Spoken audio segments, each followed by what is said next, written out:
Hrannarbjörn, 4-1 tap fyrir Breiðablik. Hvernig var leikurinn frá sjónarhorni Völsungs?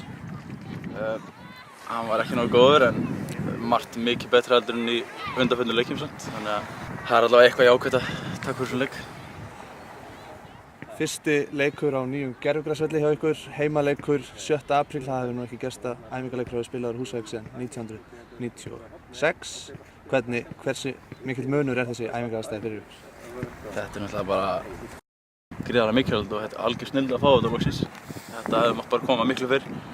En það er hrikalega gaman að fá að spila heimaleik hérna. Þetta er mjög skrítið að spila hérna í -5 gráðum en samt glampandi sól og fínu veðri. En hann er leiðilega þurr samt völlurinn í dag. Ég vil hafa hann blautan en þetta er samt algjör draumur að hafa þetta.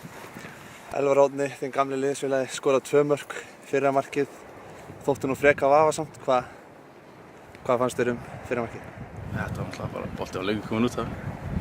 Það þurfti nú eitthvað svona glórulaust mark til að kveikja í honum þannig að en þetta var gaman að fá hann heim. Sjálfur setur markinu undir lokinu úr aukaspyrnu framhjá Gunnlaugi. Varst búinn að taka 2 spyrnur áður sem hefur klikkað. Vissur að það væri komið að marki og... Já, ég vissi það alltaf tímann. Ég hugsaði, þegar ég fekk 3. hérna, þá hugsaði ég bara Njarðvíkurleikinn hérna í lok síðasta sumar. Þá fekk ég 3 aukaspyrnur og svo 3. fór inn og ég hugsaði það sama hérna og varnarmaður Breiðabliks spurði mig hvert ég ætlaði að setja hann. Ég sagðist bara skora og ég gerði það.